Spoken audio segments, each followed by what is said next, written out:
Thank you. It's like too many buttons I can't see. So welcome everyone. You are here for the equal access training rule. And if you have no idea what the equal access rule is, you're going to learn. This is part of a series of trainings that we do for the homeless continuum of care. So I'll explain that in a minute, but just a few housekeeping things.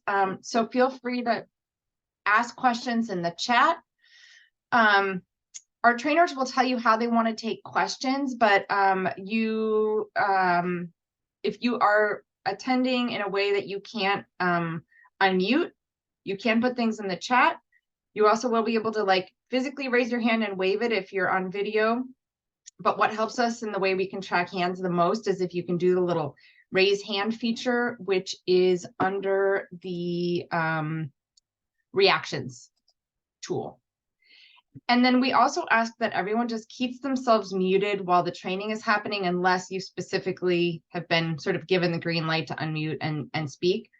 We're going to have probably over 100 people. It's total pandemonium and chaos if people are unmuted. So if we shut you down, it's nothing personal. We're just trying to keep things moving.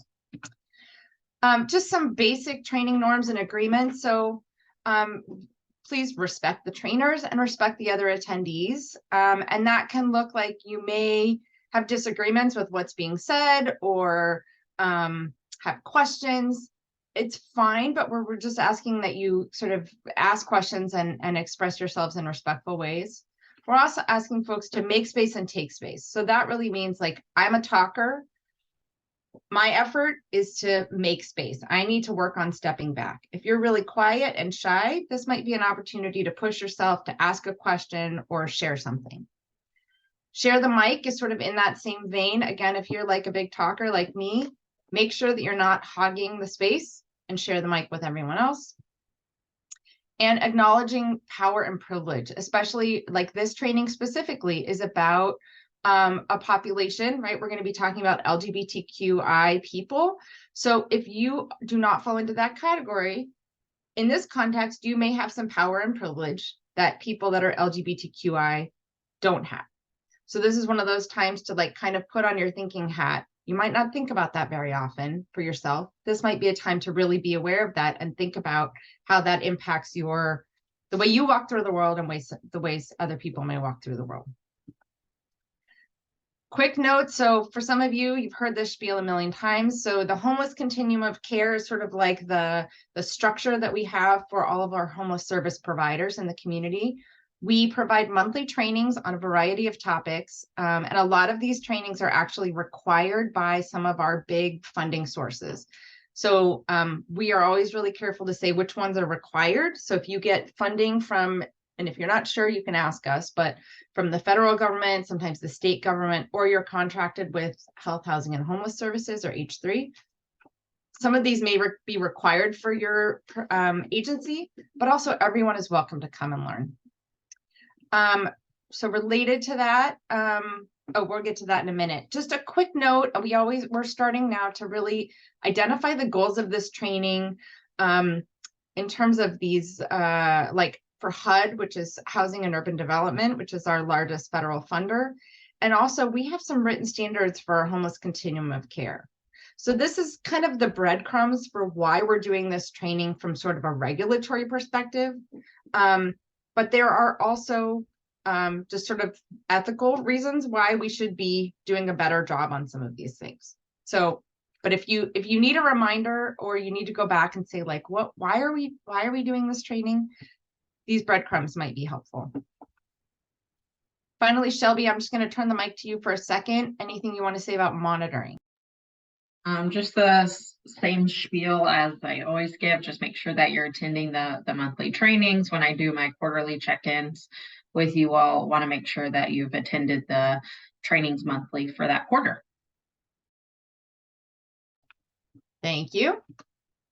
Finally, I want to introduce our trainers. So we have Nicholas Large from Home Base. So some of you may be familiar with Home Base. They do a lot of support of the Council on Homelessness and a lot of our other trainings. And Adrian Sofranco and Brooke Parker, who are both with Contra Costa Health, which is the umbrella that H3 sits under on the equity team. And with that, I'm going to stop sharing and turn it over to our trainers. Perfect. Thank you, Jamie. And now let me take the sharing baton and share something here. Okay. So I think you can all see that. So I think we're going well so far. But hello, everyone. My name is Nick Large. I'm with Home Base. So you may have seen some of my other colleagues before, maybe at a training or something, or maybe you were working with them on, project applications or anything like that. I use he, they pronouns. I'm a policy analyst with Home Base, and I'm going to get us started off here. And so, Jamie already talked a little bit about kind of some of the goals, but when we were putting together this training, we thought about, well, what do we want people to get out of it, right? And so we're going to be starting off a little bit, covering a little bit of history and kind of what a trauma-informed framework can look like. Then we're going to talk about shared language, understanding key terms, identities, different kinds of words and language for gender and sexuality. Then we'll get into the kind of big federal regulation stuff, right? What actually is the equal access rule, family separation? What does that mean? How is that defined? And then after that, we have a whole kind of series of scenarios that we've built out. We have some tips, some best practices, and we will be sharing that with all of you. So there's going to be ample time for discussion. And if you have questions or anything you want to work through, this is going to be the time to do it. So again, this is our agenda for today. After I cover a little bit about the history, I'm going to be passing it off to some of my colleagues here to do a little bit of the identities and kind of language chat. So here we go. Let's get into it. I think we've already put this in the chat, but if you haven't already, your name and pronoun, role and organization. I know we got some questions already before in the registration, but if you have anything else you want to get out of this training, any kind of questions you have, any scenarios you want to work through, go ahead and put those in the chat as well. Okay, here we go. And so I have a history background, so I always love starting off with a little bit of history and kind of how we got to where we are now, right? And so a good way to start that off is with bell hooks.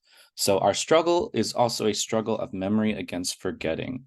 And so one thing I want to try and get everyone to get out of this training is maybe some of the history that you didn't get to learn in school, right? Often we're told that people who identify as LGBTQ or some of these different types of identities, maybe it's something newer or something that hasn't existed as long, but when you really look through history, you can see evidence of people who identified as LGBTQ, maybe not with those terms, not with those specific identities, right? But all throughout history. And so words change, based on when and where, but there's substantial evidence of same-sex couples, of people who we might now think of being as trans or non-binary, throughout all different cultures all across the world. In Western society, right, we tend to think of gender as kind of this strict biological binary, right? We think man, we think woman, we think male, we think female, but that hasn't always been the case, right? So just because we think of these words like this now, think of these identities like this now, doesn't necessarily mean that's how people have done it, throughout time, right? So there are many cultures, even, many that are around today, many societies that recognize multiple genders, right? And we'll kind of dive a little bit more into what we mean when we say that word gender, right? And then when we think about, the modern persecution of LGBTQ plus identities, like when we think about this type of systemic persecution, right? And so what I mean by that is we think about different institutions, like we think about medical institutions who maybe pathologize certain identities or make it so you have to have some kind of, diagnosis in order to access healthcare. We think about all of these different institutions and these different ways in which identities are kind of pathologized, right? This modern persecution is, when we look, over the flow of history, is relatively recent in the way that it is happening, right? In the way that all of these different institutions and places, are kind of having this pathologizing view, right? It's relatively recent in the course of history. And so because of these different systemic persecutions, so because maybe, in someone's past, when they tried to access healthcare, they had to get, some kind of mentally ill diagnosis, in the past, maybe when they talked with a doctor, when they talked with a nurse, or when they got some kind of test, or when they were working with some kind of, frontline staff, they had this negative experience, right? or because they had to, check this box that really wasn't something they identified with, right? You have a lot of LGBTQ plus people and, people you may work with, potential clients that you might have or that you currently have, right? They might have distrust in certain institutions. And so some of the big takeaways here.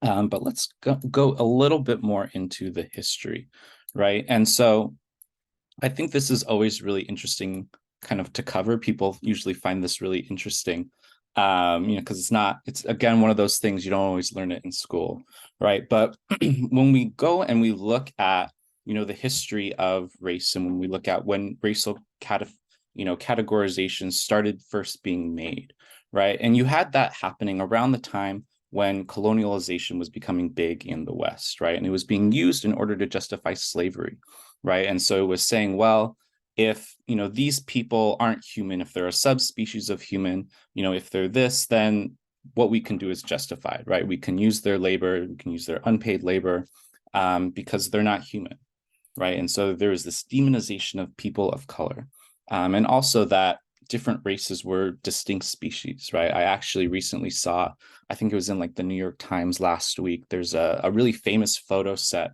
in, I believe it's the Smithsonian. It's one of the earliest kind of photo sets or photography that was done in America, and it was done for slaves, right, for slavery. And the doctor who had commissioned this photo set had done it in order to show that the people he owned basically were subhuman or were of a different race. And there's like a big legal battle now on who owns those pictures, right?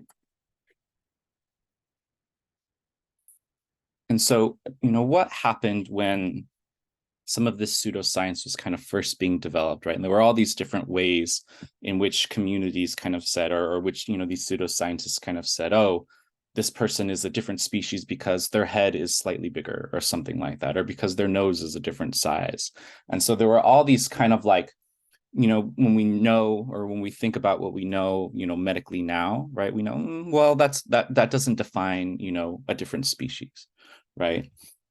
But as evolution became more popular, as people kind of started recognizing, well, maybe we're not as biologically different as we thought, right? You had people of color and people who were in colonized areas. They became seen as underdeveloped and kind of savage, right?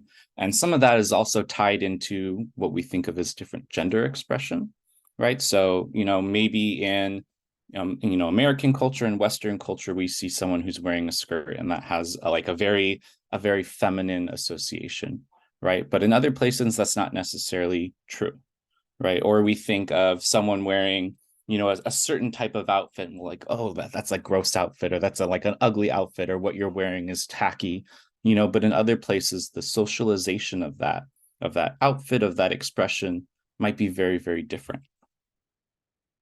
And so here, actually, in this photo, this is in pre-colonial Hawaii. And so there was a third gender there called mahu, or still kind of there and being kind of recognized, which loosely translates to someone in the middle.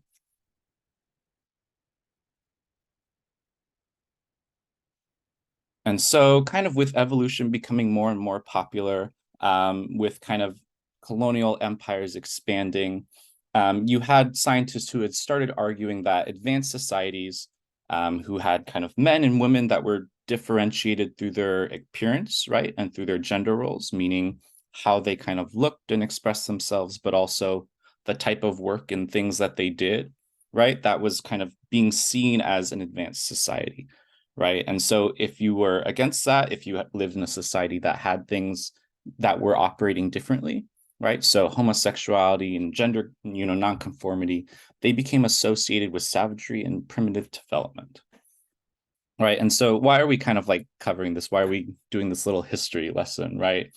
Well, this history kind of plays into how things ended up today, right? And kind of where people are at, kind of how people are feeling, and kind of the impacts of what they're feeling from some of this, right?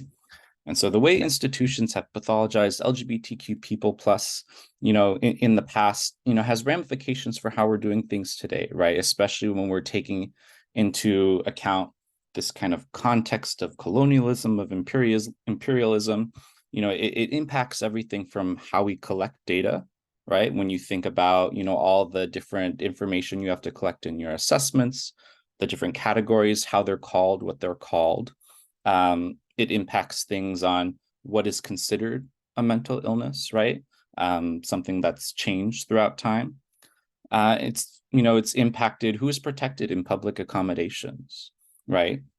That's why we're doing some of this training today, right? We're talking about the equal access rule, this kind of, relatively in American history, right, recent kind of protection that's been added. And so all of this, and kind of to say, builds into the experience and the experiences of people you might be working with, people you are currently working with, right? And kind of how they're perceiving some of the institutions, or kind of, maybe all of you as service providers.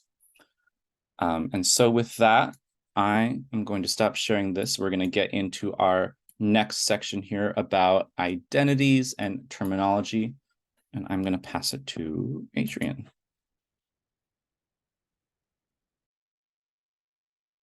Thank you, Nick. I appreciate that. My name is Adrian Safranco. I work with Contra Costa Health. My colleague here will be presenting with me. Brooke, if you would like to introduce yourself while I get the slides up to share. Yes, of course. Thank you, Adrian.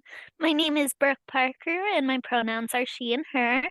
And I work for Contra Costa County Health Services as a case manager for our LGBTQ patients at the gender clinic, where we treat trans and non-binary patients as they look at options for hormones or surgical referrals.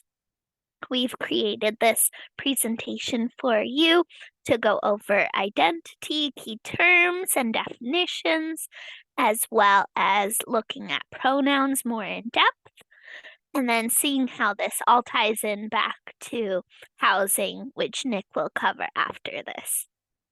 So for our outline today, we will go over gender identity briefly, and then look at how to address someone and ask their pronouns, why pronouns are so important in the LGBTQ plus community, some tips for interacting with LGBTQ patients or people in general, as well as trans and gender diverse people.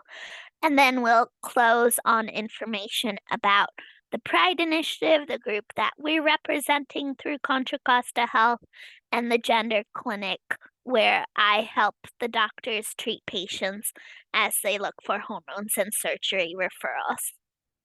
Next slide, please. So you may have seen this picture before. It's called the genderbread person. We've also used the gender unicorn. And it just shows it kind of visually how to identify different parts of someone's gender. And so all different types of someone's gender identity can include the sexual or romantic attraction someone has, their gender identity, their gender expression, which may be different from their gender identity or the same, as well as the sex that they were assigned at birth and the anatomical parts they were born with. Going more in depth, gender identity means how someone feels internally about themselves, how they view their own gender. Whereas gender expression is more external, how they present themselves, either through their appearance, their fashion, or their demeanor, like behavior characteristics. Sex assigned at birth is pretty self-explanatory. It's just what organs a person has when they were born. And it's usually assigned at birth from the doctor that delivers the baby.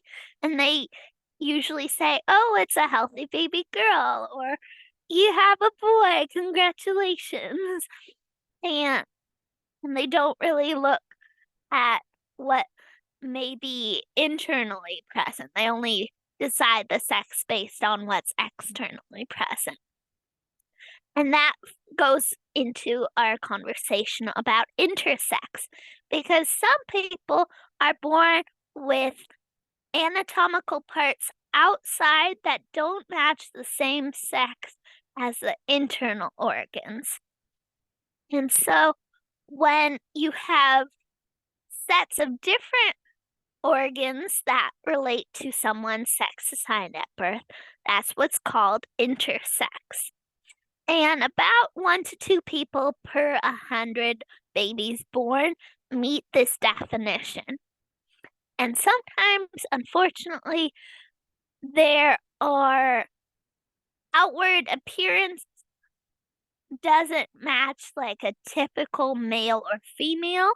And so some surgeons will actually make it more to look one sex or another when that baby is born or later in life to meet the, definitions for either male or female.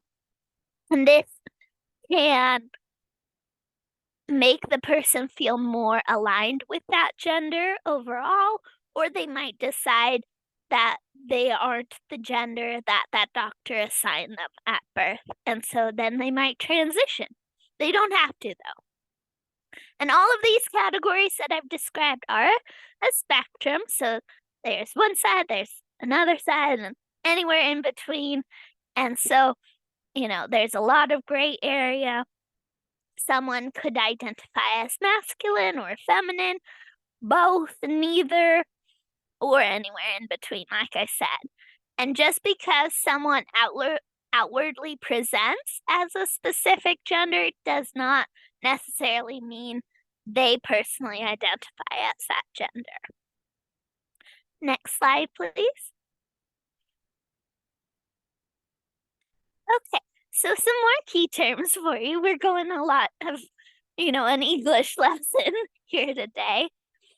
So gender identity, like I said, refers to how a person feels about their own identity.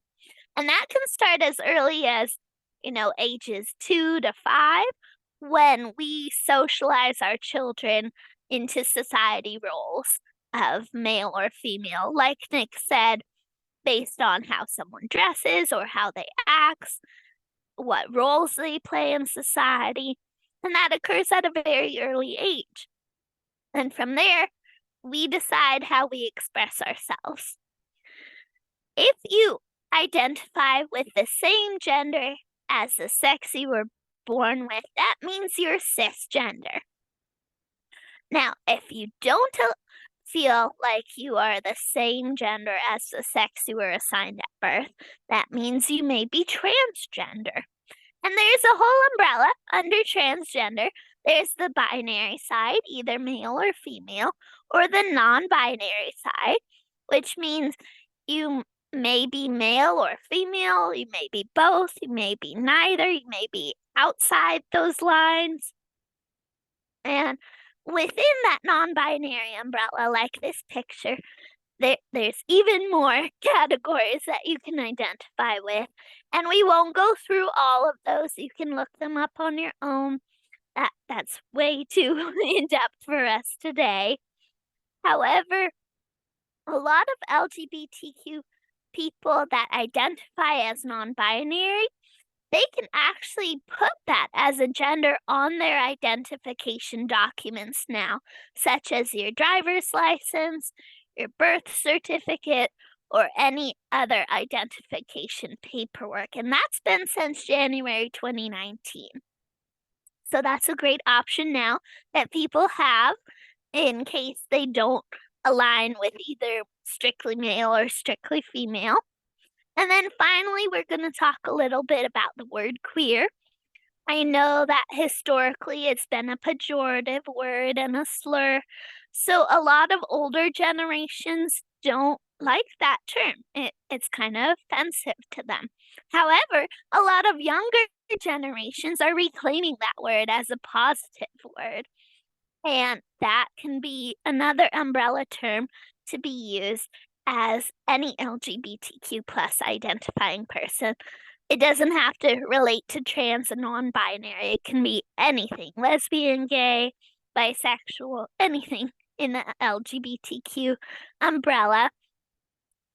Though even though we are reclaiming the word nowadays as more positive connotation, I would still have caution when using that term to describe other populations because, like I said, some people in the LGBTQ community still view it as a negative word that they've been called in the past.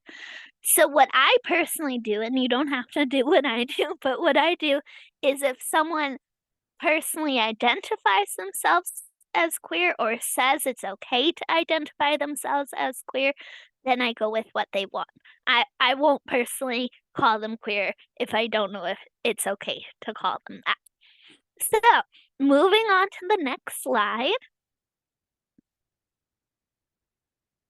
Why is this all important? You know what? Like Nick said, why are we presenting to you today? We have a few pieces of information as to why this is important. First of all, it's in our mission statement for Contra Costa Health because our mission statement is to care for all people, especially those who are most vulnerable to health problems. And LGBTQ people do face a higher risk of a lot of negative health outcomes that are chronic and or preventative. And they face a higher risk than the outside of LGBTQ identities for other populations. And that's where we come in. We're a safety net health system to care for everyone that usually falls through the cracks in other health systems. We also really value respect and connection because a person's name and pronouns are part of who they are, even if you're not LGBTQ. It's just part of your identity. Everyone has a name and pronoun, and to use the correct name and pronoun for people, that's a sign of respect. And that leads to deeper relationships with people, to connect with them and build that relationship overall later on so that they can trust you and work with you. Then also, it's interesting to note that the Trevor Project did conduct a national survey on LGBTQ youth and their mental health in 2022. And according to this survey, 38% of LGBTQ youth between the ages of 13 and 24 identify as non-binary. So more and more people, especially younger generations, are using the non-binary identifier to describe their gender. And like I said, it's now available on identification documents as an option. So that's really great. They don't have to choose between boxes to check that don't really match how they identify. And then also, what's important is on the older end of that spectrum of 24 that identify as non-binary, that's going into the workforce. So we are actually working with people that do identify as non-binary and trans and all the other LGBTQ identifiers. And because they are our coworkers and not just our patients, it's especially important to really learn this information and take it in so that we can treat everyone with respect because we really don't know who identifies as what. It's not like a little label on your head that you show to the world. And so these are just, basic rules of respect that we need to learn and practice so that when we do encounter someone that is LGBTQ+, we know how to treat them. And then finally, we're not going to get into politics a lot today, but we do have to mention it a little bit because there are a lot of bills out there and a lot of talk even in the media about LGBTQ people and their rights. And I personally believe everyone has a right to respect in healthcare, including LGBTQ people. However, not everyone agrees with that statement in America. And so there's a lot of anti-LGBTQ bills in America that either have been passed or are trying to be passed right now. And this slide hasn't been updated recently, but right now there's actually over 500 anti-LGBTQ bills that are in discussion in America right now. And that has been increased over the course of the year. So starting in January, there were already 171 anti-LGBTQ bills in discussion that were just introduced starting at the beginning of the year. And now there's over 500, and we're not even done with the year yet. However, out of those over 500 anti-LGBTQ bills right now, almost 80 of them have been passed and put into law. And that's really disheartening. And that is one of the reasons why we're educating people so they have the right information and can teach others, because the spread of misinformation these days is really rampant, and we're trying to combat that. And if you have a chance to vote on these bills, please think of your coworkers, think of your friends and family and patients that really depend on equal rights for everyone. So that's my spiel about the political environment. Just putting that out there, and we will move on from there because we don't want to be too controversial today. We do have a lot of statistics based on LGBTQ people and their environment and their experiences. And these statistics have mostly been through the 2015 transgender survey. And there has been an updated survey launched in 2022 for the US Transgender Survey.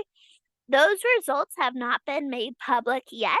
They hopefully will be made public by the end of this year. But right now, we only have the data results from the 2015 survey. However, those are still important. They can educate us about what the environment and experiences are for LGBTQ plus people.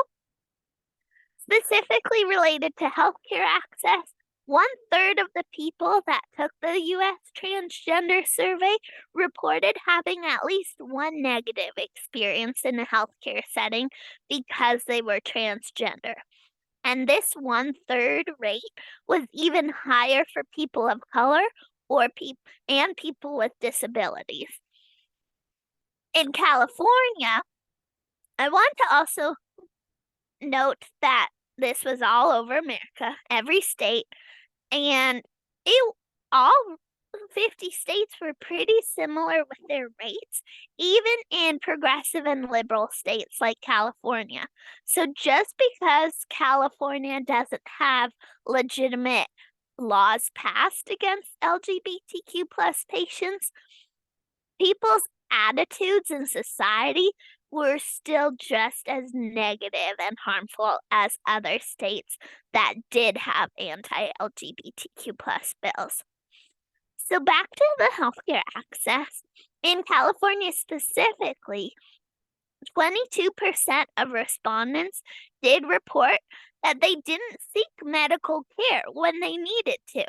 And that was because of these negative experiences. And 27% reported that they could not afford to see a doctor when needed. And so we also have to look at insurance costs and discrimination in insurance companies.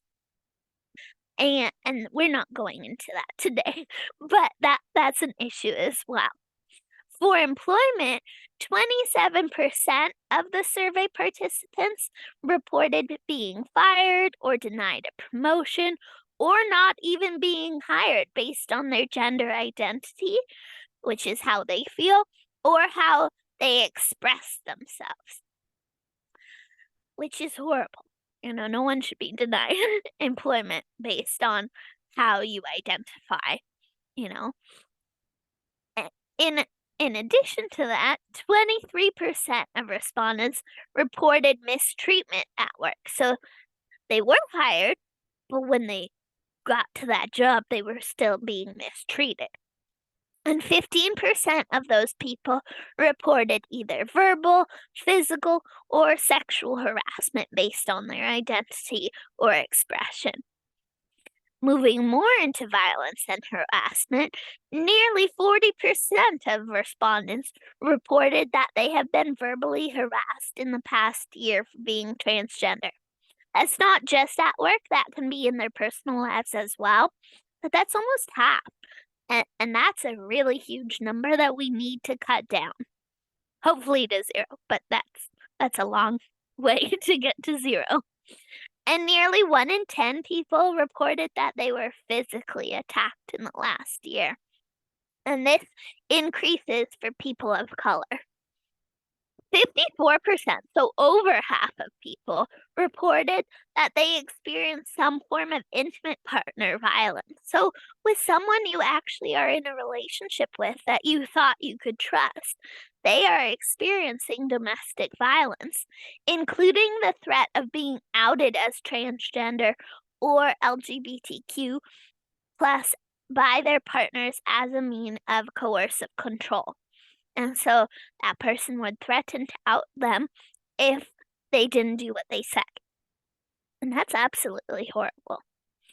Like I said, this was pretty much similar across all 50 states. So it's not just the bills that we have to worry about fighting against, it's changing people's perceptions, knowledge, attitudes, and behaviors. And so the more education you have, the more knowledge you can spread to others to fight misinformation. Next slide, please. So now we go into the social determinants of health. Starting with mental health, 39% of people stated that they had experienced serious psychological distress within the past month. And this 39% is for LGBTQ plus people, specifically those that identify as trans, compared with 5% of the US general population.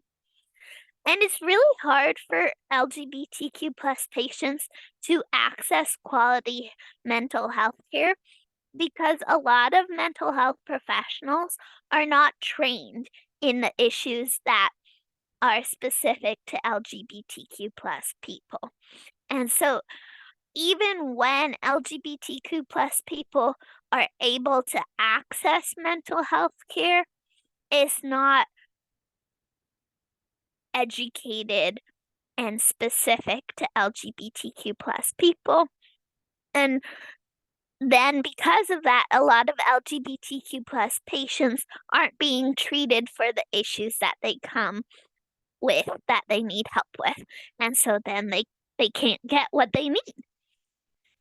Because of that, when mental health issues aren't being treated within the LGBTQ plus population, 40% of the respondents have attempted suicide in their lifetimes.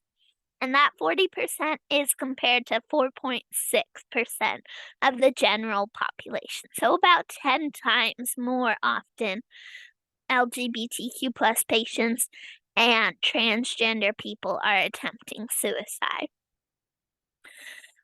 When it comes to HIV and STD health, 1.4% of respondents were living with HIV. Now, 1.4 might not seem like a lot, but when you compare it to 0.3% of the overall population in the United States, then it does seem like a lot. And for Black respondents, the number was up to 6.7%. And then when you add in Black transgender women who are living with HIV, that goes up to all the way to 19%. For housing, which is why we're here today, 30%, so about a third of people have experienced homelessness at some point in their life. And 26% of those who have experienced homelessness in the past year do avoid staying in a shelter for fear of being mistreated. So that's really at the core of why we're doing this presentation today, to avoid mistreatment and educate you on how to treat people with respect. And 70% of people who did stay in a shelter reported some form of mistreatment, which is not acceptable. And when we look at data specific to Contra Costa Health, which Adrian and I are representing today, in the gender clinic where we treat trans and non-binary patients who might want hormone or surgical referrals, that is about 25% of our patients that are in some form or another homeless. And that's about compared to 30% in the general US LGBTQ plus population. However, that number is exceptionally higher than our general Contra Costa Health population that are not LGBTQ plus, which is less than 10%.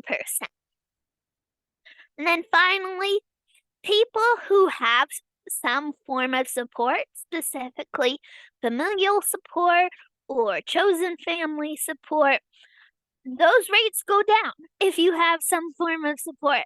So people who did have support, they report homelessness or houselessness from 45% now down to 27%.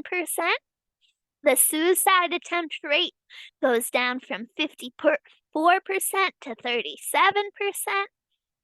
And general serious psychological distress goes down from 50% to 31%. So having at least one person in their lives that was supportive of them really impacts their social determinants of health and their quality of life. And just as a reminder, we did get all of this data from the 2015 US Transgender Survey, and hopefully by the end of the year, the 2022 results will be published. Next slide, please. Brooke, I just want to pause for 1 second.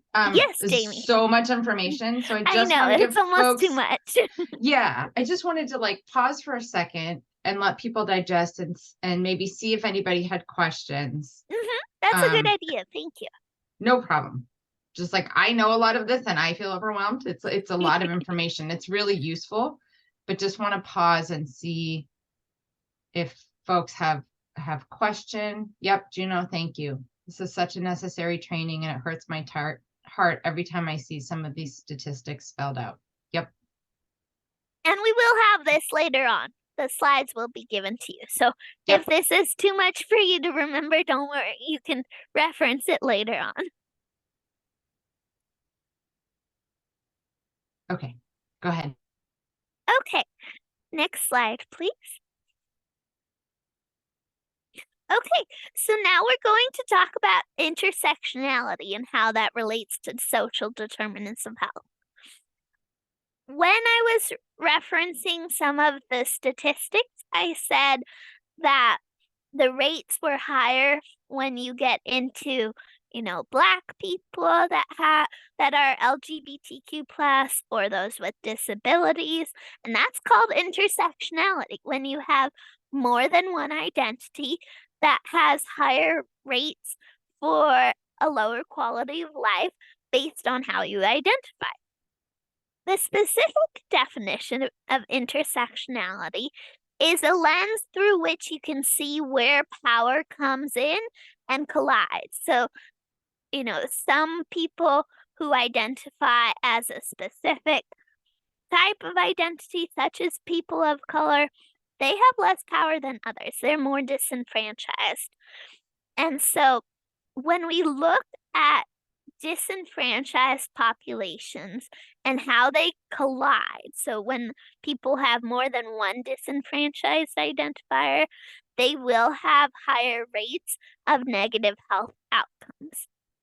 And we can see here all the different types of identifiers in the picture, such as race and ethnicity, gender identity, class, what language you use, what religion, your ability or disability, your sexuality and mental health, your age, your education, your attractiveness. And so you really have to consider your personal power and privilege and how you operate in the world and how that might be different for someone who has who identify as other identities that you are not. You know, everyone is somewhere on this picture. Some people may have more privilege and power in one area, such as race or ethnicity, and then they might have less privilege and power with a different aspect, such as their religion or their class, their mental health or education. And so it's not all or nothing. Every identity has different levels of privilege and power, and it all kind of combines into who you are as a person. So let's look at these rates again. Not all of them. That would take way too much time and is overwhelming, like Jamie said. But for transgender and non-binary people living with HIV specifically, 1.4% of respondents were living with HIV, like I said, compared to 0.3% of the overall population. For Black respondents, this number was 6.7%. But then for Black transgender women who were living with HIV, this goes all the way up to 19%. So that there's Black, there's transgender, and there's women. And then if you add in all the others, such as your class, your religion, your mental health, that could go up or down depending on those identifiers. And then we look at further intersectional disparities, such as people with homelessness. So 30% of all respondents reported experience homelessness in their lifetimes. When looking at race and gender identity, transgender women of color experience homelessness at an even higher rate. And people of color are broken down here as Native American, Black, multiracial, and Middle Eastern, with those percentages there. And then transgender women of color were between the rates of 37 to 49%. And then you look at the undocumented status, and that's 50%. And then also transgender people in general experience higher rate of housing discrimination compared to 23% of total respondents. And when I think about this, I think that, if a transgender person is homeless, then they're more likely to experience their life on the streets and spend more time outside in society with people. And that gives them, more of an opportunity to be vulnerable to physical, verbal, or sexual harassment because they're not able to seek shelter in a safe space such as their own home. And I don't think that LGBTQ plus people and transgender people should hide themselves away for fear of being mistreated. But when they're homeless, they don't have anywhere to go to provide a safe space for them. And so they're more vulnerable to all types of anti-LGBTQ plus harassment, which is why when they do look for shelter at homeless shelters, we need to provide them a safe space. Next slide, please. So now we're going into pronouns, kind of another topic. Pronouns themselves, everyone has pronouns, even if you're not LGBTQ plus.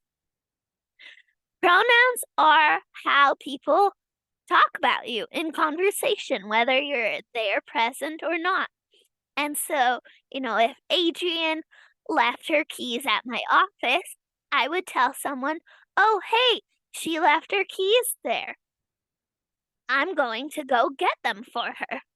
And so in that situation, Adrienne's pronouns are she and her.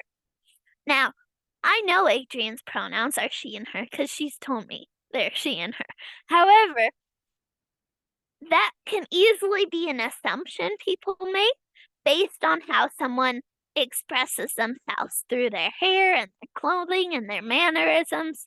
So people might assume that Adrian is female based on how she presents herself. And most likely, a lot of females use she and her pronouns. That's just, females use she and her, males use he and him. And that's kind of how we've operated in society for, whenever Nick said we started to get social classes and higher distinctions of societies. Pronouns were part of that discussion of roles and responsibilities based on gender. And people are assigned, like I said, they are assumed to be either male or female, and based on that assumption, they are given these pronouns of she and her or he and him. However, not everyone identifies as either male or female. And so, because of that, a lot of LGBTQ plus people, when they have their pronouns, that's specific to who they are.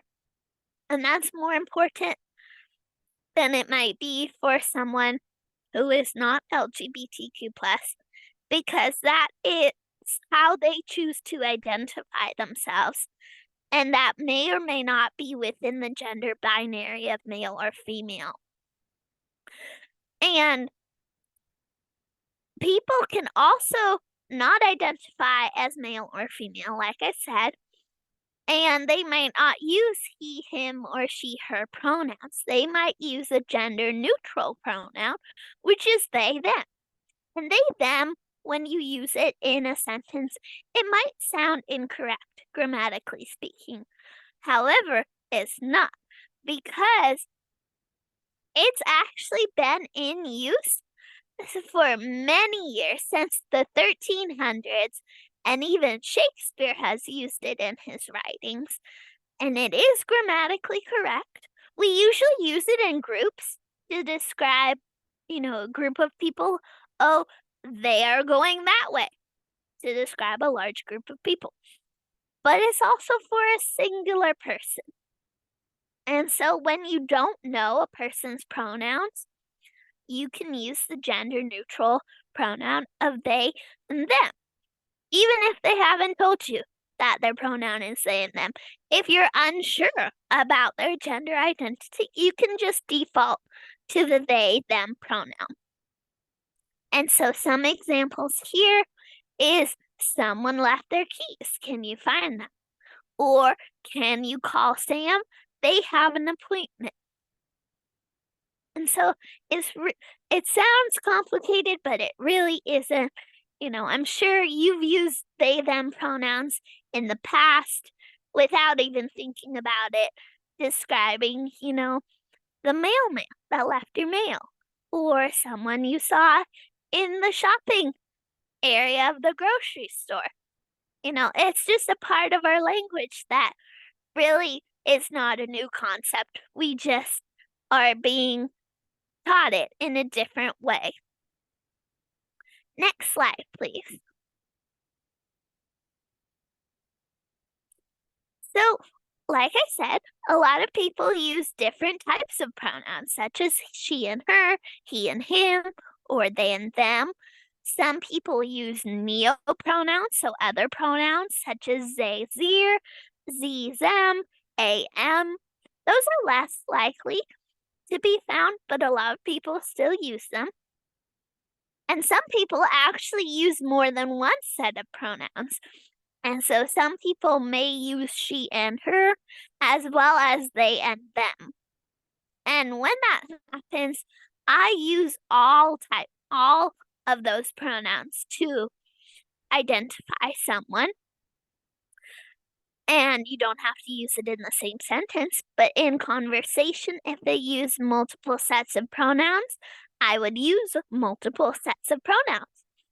And if you feel more comfortable using just the gender neutral form of they and them for that person, that's fine too. You can also ask them what they would like to be referred to as. When you use the name and pronouns specified by that person, that's a form of respect. And so it's really important to do that with them in person and when they're not in person, when you're with other people talking about that person in conversation, you just use their name and pronouns that they identify, and you make that a practice, whether they're there in person or not.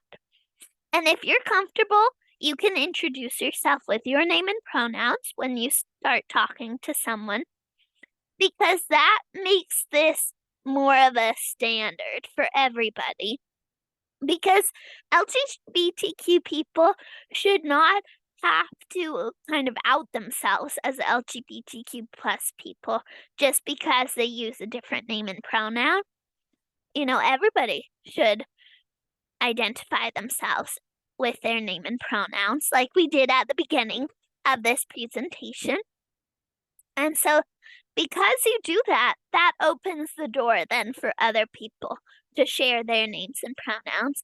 And when people do that, you learn how to identify them, whether they're LGBTQ plus or not. And when you do have a question or need clarification, you can ask them politely and privately. Just pull them aside. You don't have to make a big spectacle about it. And like I said, use it when the person's there and when they're not present. So in all forms of documentation and paperwork, in conversations, it's important to use the name and pronoun, how that person identifies. And that may or may not be the same as what's on their legal documents. Practicing is really important because mistakes will happen. Everybody makes mistakes. Mistakes happen in regular everyday life, even when it's not related to LGBTQ plus people. But the way you fix your mistakes is you practice so that it happens less often in the next time. And next slide, please. So related to pronouns and names, misgendering occurs when someone you are referring to, you either use gendered terms that don't align with their gender identity, or you use their wrong pronoun and names. And so there's this list here, which is really great, and you can avoid words that are gendered, such as mother and father, or husband and wife, marital status, breastfeeding, family history, and instead try using non-gendered words such as their parent and guardian, relationship status, the blood relatives, medical history, to make sure that you're being the most inclusive and getting the correct information that you need. And this is often the most present and apparent on paperwork. So if you have paperwork that has gender terms, I highly encourage you to update your paperwork and change it to be more inclusive. Also, to specifically note, using sir and ma'am, while it has been a form of respect in the past, and it is taught usually in customer service settings, this is a gender term, and we're trying to move away from it because sir and ma'am reinforce the gender binary as male or female. And like I said, not everyone relates to being male or female. They might be both, they might be neither, or somewhere outside of those boundaries. So we really don't want to use sir and ma'am. If you're looking to use either Mr., Mrs., or Miss, there's a new gender neutral term that is pronounced mix. It's MX period. And that's gender neutral for anyone so that you don't have to use the gender binary terms. as well as maybe the most important part of this is using someone's dead name. And a dead name is the name that they were given at birth. And some LGBTQ people, specifically trans and non-binary people, don't use their name that they were given at birth.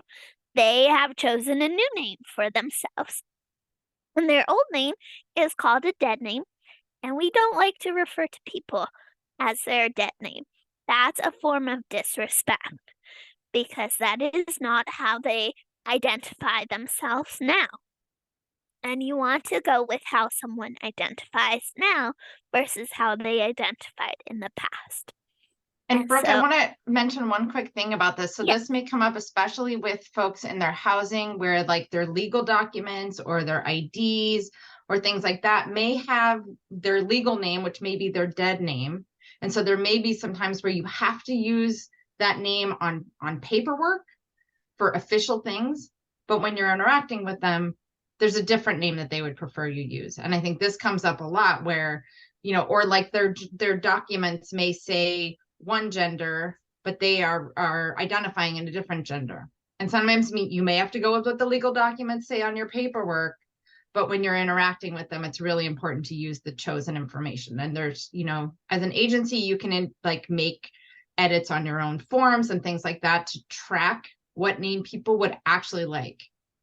So just wanted to flag that that's where that may come up sometimes for you all in the work you're doing. Yes, a lot of paperwork will reflect legal documents that the person has brought with them, and that may or may not reflect how they identify now. And you can make changes to those documents, like Jamie said. Next slide, please. So now we're going to watch a video from YouTube, and it's from real people and their testimonials about why pronouns matter to them, and they're all in the LGBTQ plus community.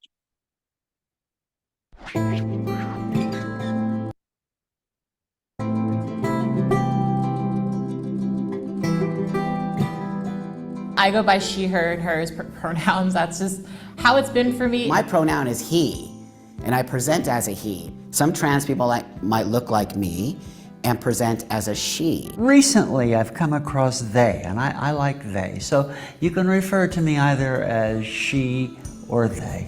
I like to be referred to as many things. It's really about what sort of feels good to our ears when we hear it. Pronouns are important because they indicate a degree of respect. Who doesn't want to be respected? For a long time, a lot of people have felt like that they don't fit into the mold of primarily he or primarily she, or maybe they feel they're a blend of both and that there's not really a word for that. I found out about gender non-specific pronouns ze and here, and I thought that was funny. That makes people trip up, because really technically I'm not a she. I'm not a he either. There are some situations where we really put way too much stock into whether or not somebody is a man or a woman. There's a lot of situations that we just don't need to necessarily have gendered language. If you're unsure about somebody's pronoun, pull them aside and ask, hey, what are your pronouns? It's not even preferred pronoun because it is their pronoun. So some people go by he, some people go by she, some people actually use the pronoun they. You can avoid mistakes by just saying them, theirs, they. Their gender is still valid regardless of whether or not you understand it. Misgendering a person by using an incorrect pronoun is an act of disrespect. Everybody else in the world out there can say, I am, and they identify themselves, and everybody believes them. But when I say I am, I don't know why people just don't believe us.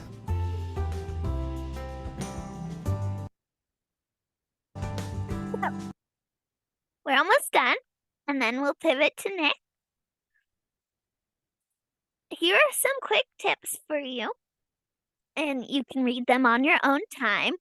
But mostly what's most important is that mistakes are normal, like I said, and the most important part of that is just acknowledging that you made a mistake and that might be harmful for someone. You don't need to make a big deal about it. You just move on and practice for the next time and make sure to correct yourself if possible in the moment, and if not, just use it in the next time, either in your own conversation and paperwork or with someone else. And then, like we mentioned, sometimes how people identify internally is not how they express themselves externally, so you don't want to make assumptions. And if you're ever unsure about someone's pronouns, you can always use the person's name in a sentence instead of their pronouns. And I know several people in my life who prefer that you use their name instead of pronouns. And you can look up the history on the singular they. I'm not big on history, but it was interesting to me. And so Merriam-Webster Online has a really good article about that. Next slide, please. So that concludes the meat of our presentation. And just about us specifically here at Contra Costa Health, we have an affinity group for our employees called the Pride Initiative. And you don't have to be an LGBTQ plus employee to join our group. You can be an ally and support LGBTQ plus people. And we have lots of projects going on, lots of trainings like we're doing today. If you want, you can participate in those projects, or you can just come and listen. Or if you have a question, you can ask that as well. It's all up to you how much participation you want. It occurs once a month. And if you want to join or you have questions, you can contact Adrian here. And then, like I said at the beginning, the Gender Clinic offers hormones and surgical referrals and other community resources for LGBTQ plus patients in our health system. That's all we have for you today. I'm going to pass it on to Nick. Great, thank you, Brooke. I'm going to share my screen again here. But maybe real quick, also we can pause. Does anyone have questions about any of what we just talked about? About any of the terms, when to use what term, anything like that before we kind of move on into the federal regulation part? Just gonna remind folks, we are gonna send out the recording and the slide deck because I know that was a ton of information. So you're gonna get this all. You can go back and watch the video. You can go back and look at the slides. Okay, I just wanted to pause real quick and just be sure. But if not, no worries, because we have some stuff coming up. I'm going to be covering, here we go, getting back into it, the equal access rule and what that actually is. And then after we have that, we have some scenarios too. So we'll be putting you all in breakout rooms to kind of work through some scenarios. I think at least a few of the, scenarios on the list will probably apply to you no matter what type of facility you have. There's about like 12 of them I put on there. And so we'll work through those after and talk about them. But before that, let's get to what the actual equal access rule is and what is this final rule. And so in 2016, HUD, they published their final equal access rule. It was one that was updated from a prior one. When HUD releases a final rule, they mean business, because often they don't release final rules or even kind of make them this official. So this was something that HUD thought was very, very important. Every now and then you'll see kind of maybe a news story or an article or something talk about, oh, is it going to go away? Was the Trump administration going to get rid of it? What was going to happen? Perhaps both the good and bad about HUD and the federal government is you can't change it that quickly, right? And so what that means is this equal access rule is here to stay, I think, for the foreseeable future. And what is it, right? And so At its core, the Equal Access Rule says that access to shelter, housing, and services is provided in accordance with the individual's gender identity. So I think, a really good way to think of this, and kind of when you think about housing first as well, right, is it centers around this client choice aspect. So everything when you're thinking about the Equal Access Rule, always keep that idea of client choice in mind. And what does the client want, and kind of what's most comfortable for the client. And so the Equal Access Rule is required for all CPD programs. So if you get CoC funding, that includes you. If you get HAPWA, there's a whole bunch of other kind of, HUD federal programs. But I mean, even if you don't get federal funding from HUD, if you get basically any public funding, you're going to have something like this that's going to apply to you. So unless you work at, some kind of shelter facility that's entirely privately funded, then something like this is going to apply to you. If you do work at, a entirely private funded facility, I'm guessing you probably wouldn't be at this training. So I think that being said, if you're here, you can probably assume most of this doesn't kind of apply to you in your programs, right? But again, kind of going back to Equal Access Rule and what it means, right, is so individuals are placed in accordance with their gender identity, and that there's no requirement for individuals to prove gender identity, right? So that means they don't have to show some kind of, official government paperwork to get access to your shelter, to your services. They don't have to, there's not kind of like a show test or anything like that. You don't have to be like, well, I don't believe that you're this, like, show me this, or, I don't, believe you're this. What does your government ID say? No requirements to prove gender identity in those ways. And providers must also update policies and procedures to reflect requirements. So I think in a little bit, we're going to bring on one of the CoC representatives who's going to give a kind of a little spiel about some of the local policies and stuff like that. But also kind of at an agency level, right? You all probably have something that's relating to this, or that's kind of referencing some of this.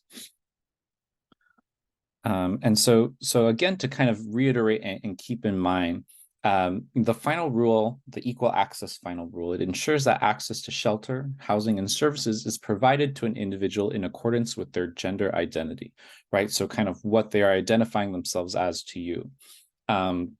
So it's defined as the gender in which the person identifies, regardless of the sex assigned at birth, right? So that can mean regardless of what's on your official government paperwork, what's on your birth certificate, or even someone's perceived gender identity, right? And so that means, okay, well, this individual is coming into my facility, they're coming into my shelter, my access point, I'm going to kind of go with what are they identifying themselves as to me, right? Not necessarily, oh, I'm going to check this box for you because this is how I am perceiving you. Okay. And so how do we implement some of this, right? I think, usually where most of this will, I think, apply to a lot of your agencies and a lot of you as kind of frontline staff, right? Maybe shelters or like congregate, kind of shared spaces will be the big application, right? Or kind of where you'll see this coming into play. And implementing equal access effectively means you're creating a safe shelter and housing program for people who, identify as non-binary or transgender. You're serving them in alignment with their gender identity, right? So what they're kind of identifying themselves as to you. And, you're ensuring that they have kind of access to dignified and respectful spaces. And I'll kind of go through different kind of areas of where equal access comes into the system in a little bit and give some examples of what that means. But taking a look at, and this was already laid out a little bit earlier, right? But one of the big focuses of equal access and the equal access rule, right, is kind of looking at shelters and kind of how shelters operate, how shelters are providing, services, how shelters are working with people in their facilities. And so, when HUD released their initial equal access rule, right, they had this kind of, oh, well, if you can have this kind of safety exception, or you can have an exception and place, someone because you think it's, better for them, or you think it's better for the rest of, the people in your shelter, or anything like that. And so that exception was there. And, it was found that basically the equal access rule was being applied inconsistently, right? So you had a lot of agencies or a lot of providers who were kind of using this rule just because it was kind of easier for them to implement, right? It was easier for them to work with because it wasn't based on client choice. It was kind of, what was easiest for them. What did they kind of get to do, right? But when HUD was kind of looking at, well, how is equal access playing out on the ground? When Brooke was mentioning the 2015, US transgender survey, there have been other different kind of nonprofit groups and stuff that have also looked at data and looked at, well, what's actually happening on the ground.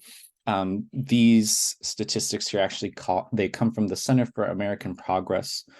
So they were specifically surveying different shelters and just kind of seeing, well, do people know, how the equal access rule should be applied? Are they like, if I call and I say this, would they actually place me, in accordance with my gender identity or what? And then, the Center for American Progress found all of this, right? So for example, it found that only 30% of the shelters were willing to house transgender women in alignment with their gender identity, right? And it had all these other findings as well. But let's go back to this idea of implementation, right? And so I think there's two kind of two ideas here, right? So one is someone's perceived gender identity, and the other is what is the gender identity that they are telling you they identify with, right?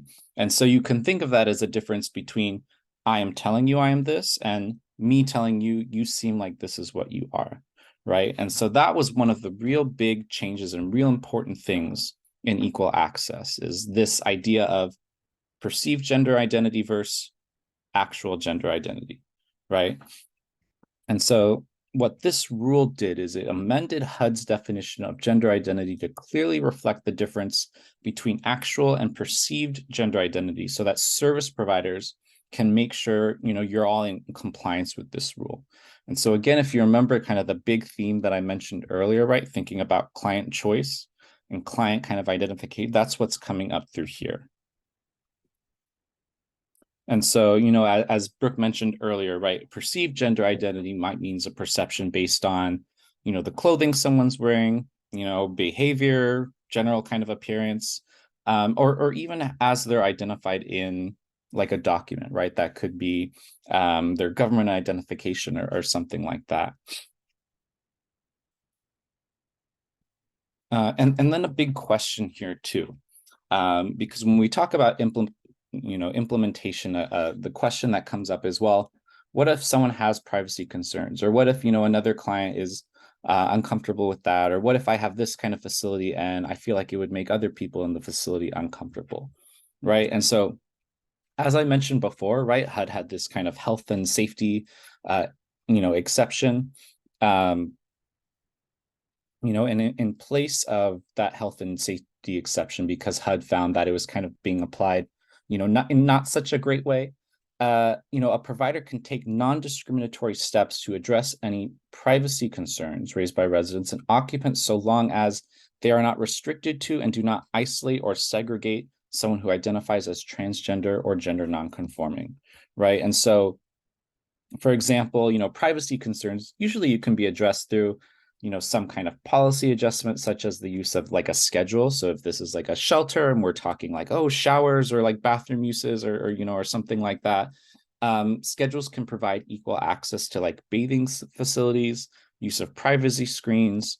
And so there's a lot of actually really, easy things that you can do or implement that will really address a lot of these privacy concerns, right?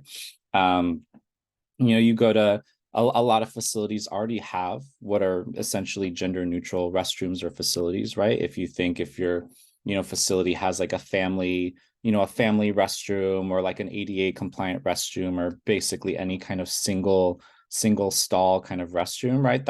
That's a gender neutral facility already. Some people don't always think of it like that, but in actuality, in reality, that's kind of what it is. Okay. And another part of equal access that is important to mention is this idea of family, right? Like, what is a family? And so, under equal access, a family, and when you were thinking about LGBTQ populations, right, the way we think about family might be a little different, right? And so it may not necessarily be, oh, this is my blood relative or something like that. But family rather is defined as like, well, is this group of folks like residing to each other? Are they presenting as a family?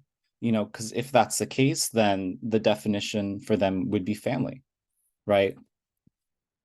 And so a group of residents presiding together, and such group, it might include some of these folks, but not necessarily all of them, right? So it might include a family with or without children, right? That could be a family. If there are people who are presenting and say, it's an older individual and a younger individual, that might be a family, right? If it is, maybe two people of the same gender or something like that, right? That could also be a family. And so the importance of family and the definition of family here becomes, well, are they presenting as a family? And that's really it. That's the kind of essential core part of it. And I'm going to pause here for a sec before I go on to some examples, but does anyone have any questions or anything?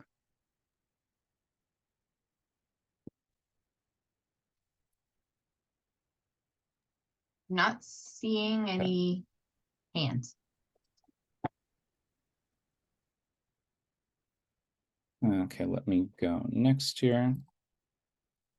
And so examples, right? Examples of what's considered a family and how you kind of implement equal access and how you kind of define family under equal access, right? So a shelter cannot separate teenage boys from their families. A program cannot separate out or deny assistance to an adult man that presents as part of the family, right? So that could be, a father, uncle, or whatever kind of the familial relationship is there.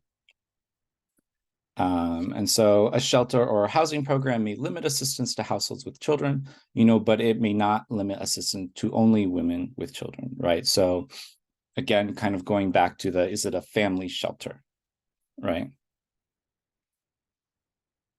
And here we go. And next, I am going to call on, I think we had someone here from our CoC. I think we had Shelby here today. Are you here with us, Shelby?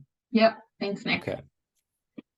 Hi, everyone. I'm not going to repeat everything that Nick just said because he said it pretty eloquently, but we do have in our CoC ESG written standards that we get help from home base on doing those.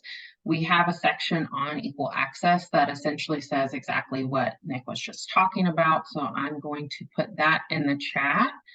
And does state, just to further talk about what Nick was saying, it does state that agencies' policies and procedures need to reflect this and has to be provided to participants upon intake. So that would be how you could apply this in practice. So let me put that in the chat.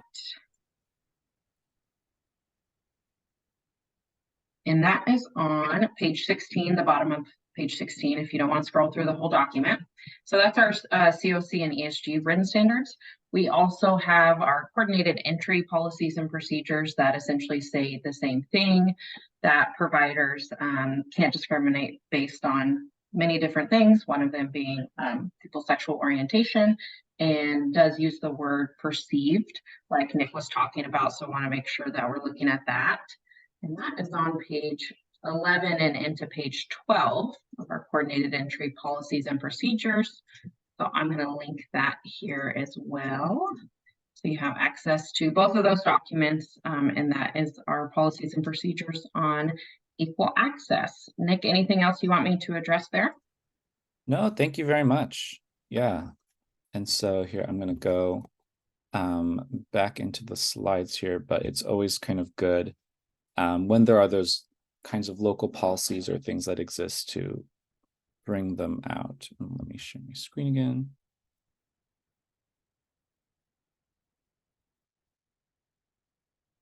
Let's see, and I see there is a question. There's some stuff here in the chat. So when doing a referral to a shelter, do we need to disclose someone's gender identity status? Is it considered a sensitive status or protection?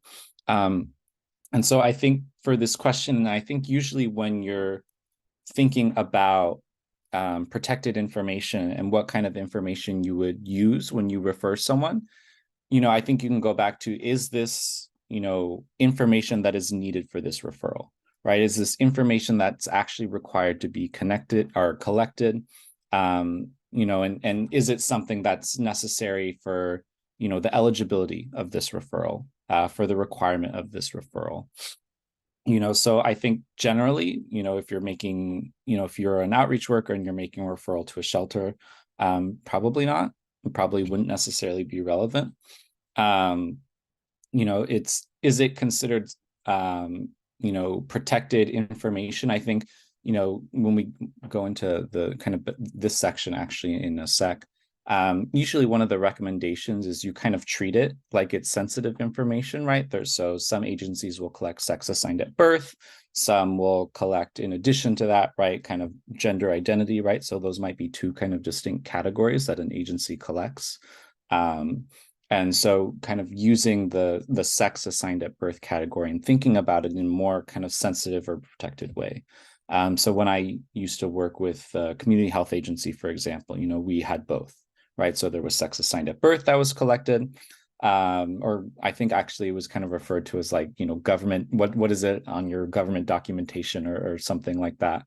And then it was kind of like the gender identity category, which was separate, and the gender identity category was more kind of the publicly facing one, right? Okay.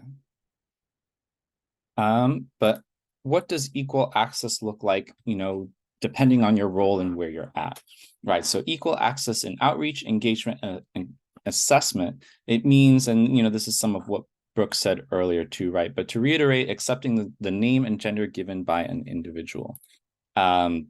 Using the pronoun as indicated by the individual, right? So if you're doing an assessment or you're kind of talking with someone just in a general kind of outreach setting, right?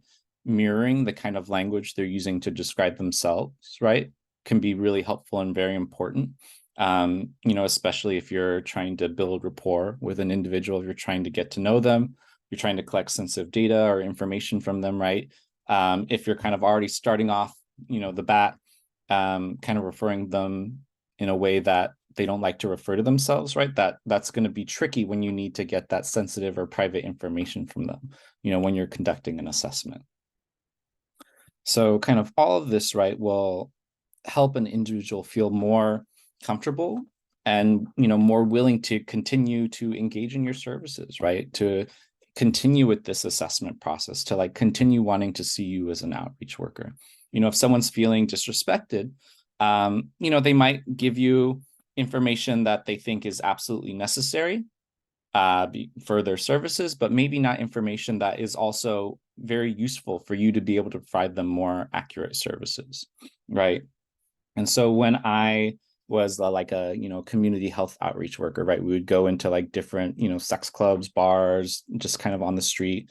We did different kinds of testing and stuff for HIV, STIs. The agency also did some kind of connections to different primary health services and things like that.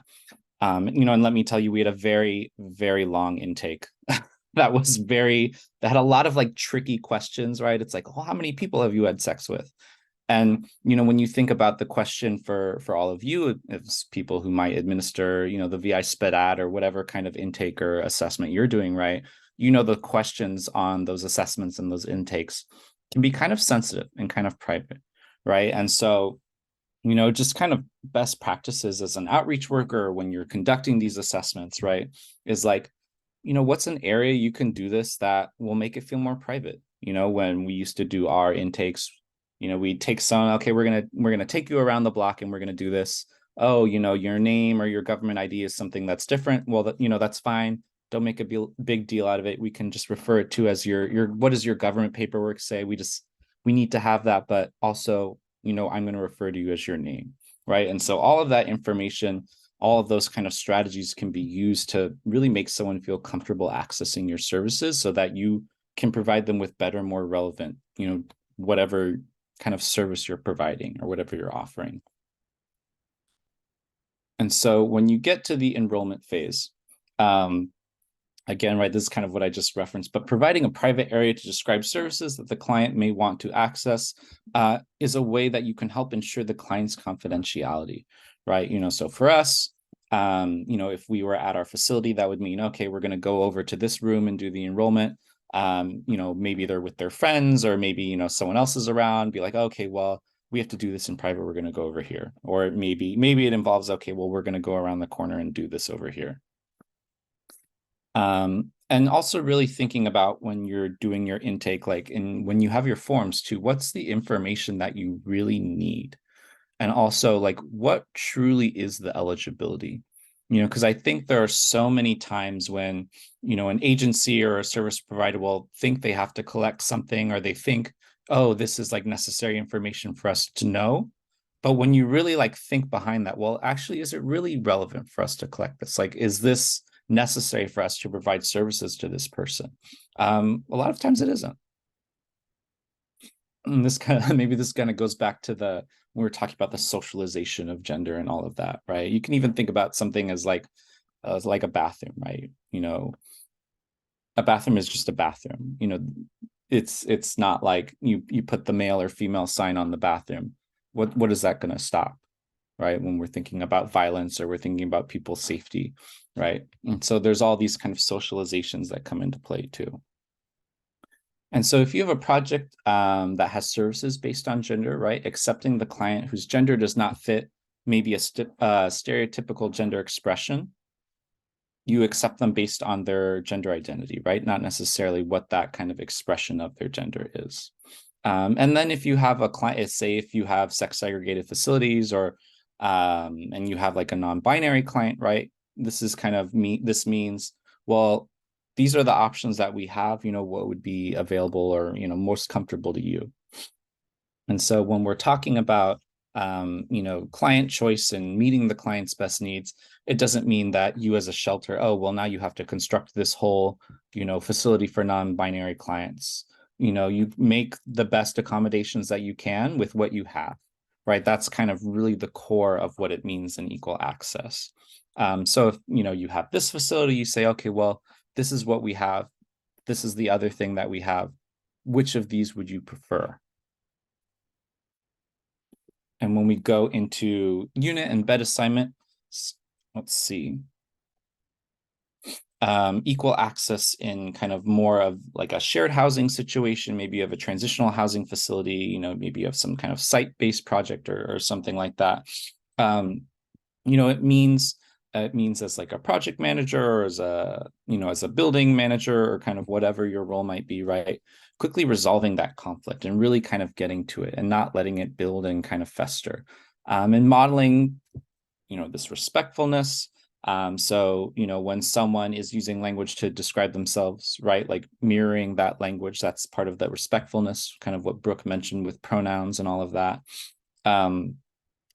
And, when there is an issue or something that comes up, right, like making sure that, you can talk with a client or talk with a household in it, in a way that feels secure, right? So that the client feels secure. So kind of going back to that idea again of client choice and kind of client security. Okay. And so, just in ongoing service, what does equal access mean? So it kind of goes back to this idea of client choice, right? So the right to access services for which they are eligible, right? And that's eligible in accordance with their gender identity. It also means through your ongoing services, right? Some of this might be kind of a cultural shift, a cultural change. I think that's the next slide too. But correcting clients' misconceptions that gender expression creates a safety risk, right? And so it's putting it not necessarily on the trans or non-binary kind of client that you might have, but talking with that other client. Well, what is it that makes you feel safe about this other person being here, right? What is it that's not making you feel safe about this, and kind of talking through that.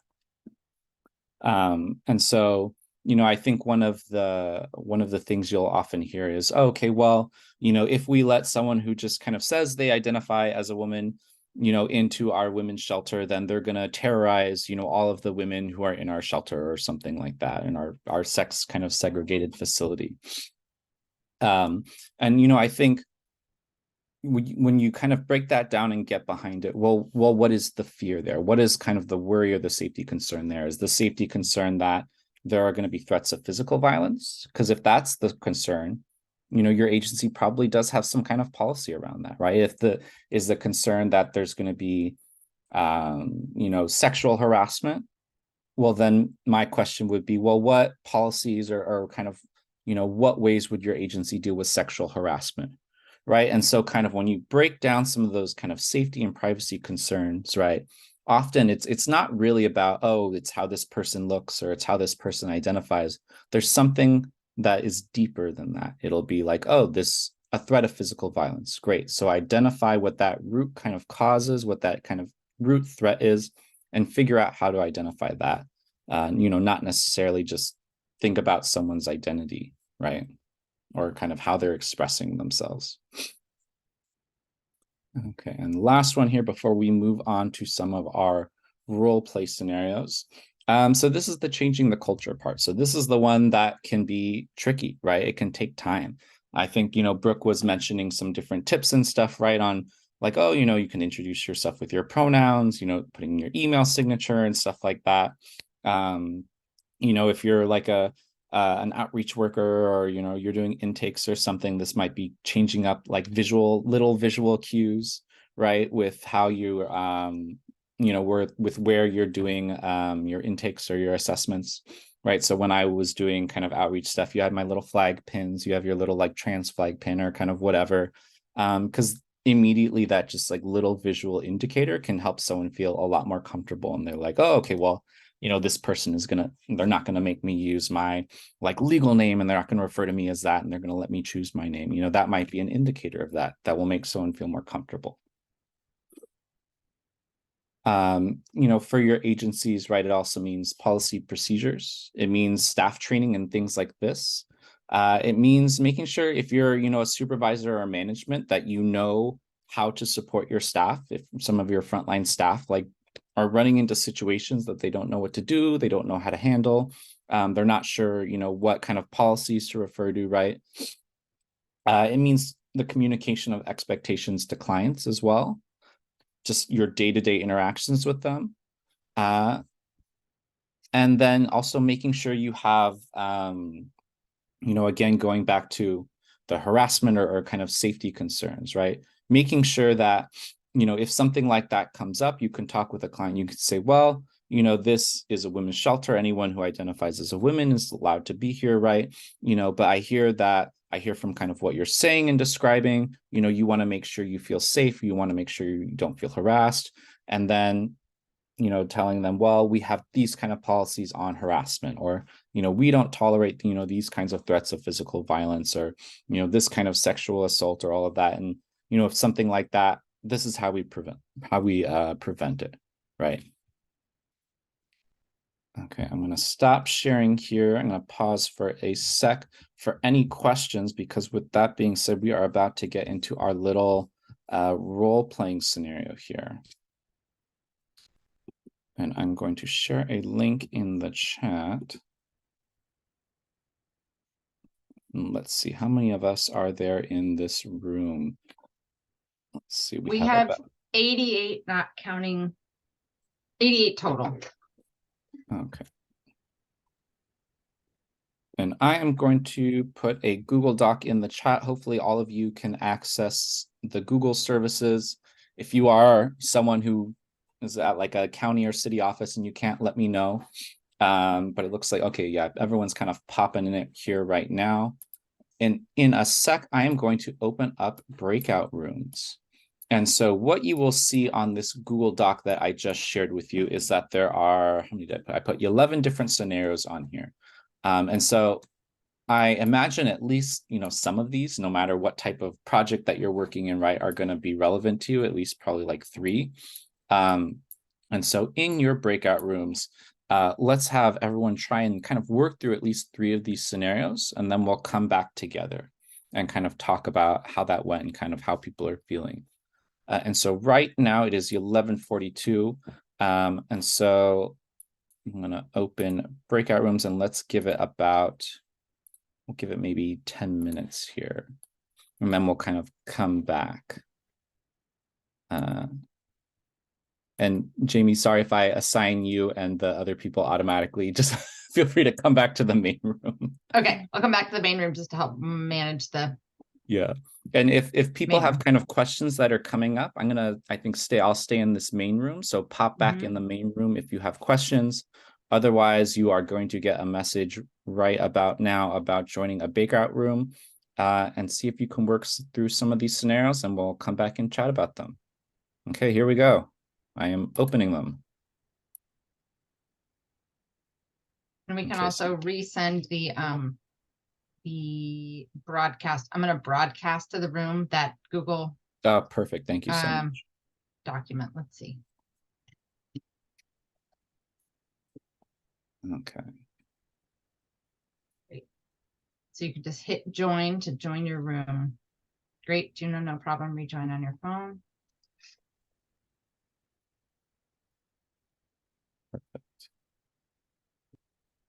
I'm going to pause recording. It's left, but I wanted to invite if anyone had anything that came up, or kind of maybe share a little about the scenarios you covered and how that went in the chat, or if anyone wants to come off mute for a little bit.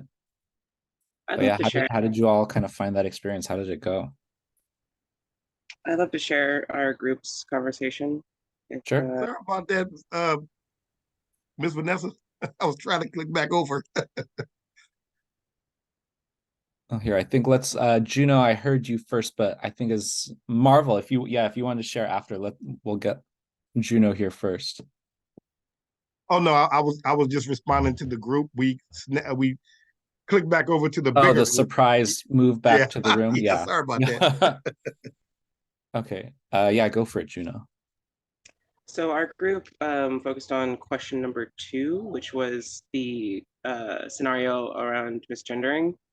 And initially, we all kind of agreed that the best course of action would be for the person in the situation to take their coworker aside, to kind of non-confrontationally, no matter kind of what the personal beliefs are in the moment, to let them know that, hey, this is what's best for the client, this is what they prefer, makes them feel most comfortable. And we all kind of agreed that, like, no matter what anybody's personal beliefs might be about pronouns or about gender or anything like that, we'd all kind of understand in the fields that this is all for the client's benefit. So that's kind of where we landed, and a like non-confrontational conversation revolving around the client's needs as opposed to like personal beliefs. Did a lot of people do scenario 2? Was that one people kind of covered? Some? Okay.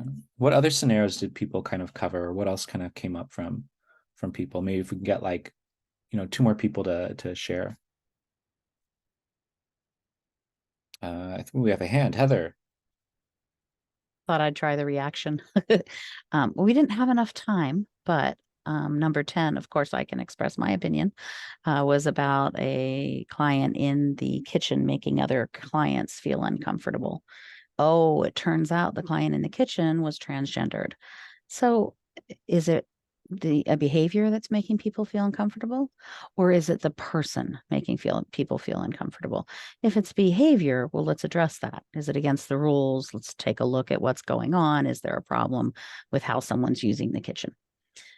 But if it's some different problem, then it behooves us as staff, I think, to help educate our clients and help them understand their biases, maybe their internal biases or their external biases, and maybe we can do a little bit of training.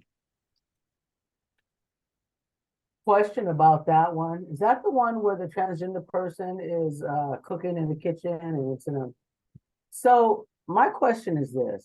If someone says they are transgender and they're male to female, how do they get housed in a place that is for men? Because it seems to me that if they're saying I'm a female, then they're a female. Do you know what I mean? And I can understand. Oh, I I totally agree with you. I understand men who identify as male. I understand them being uncomfortable with a transgender person that identifies as female cooking in the or living there when their living space is for men. I don't want to take over the back and forth like you guys pointed out previously.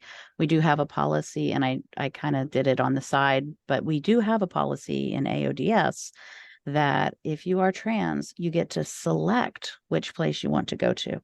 And so we had some real concerns about that. A female going into a men's residential facility. It was very confusing for even us as staff.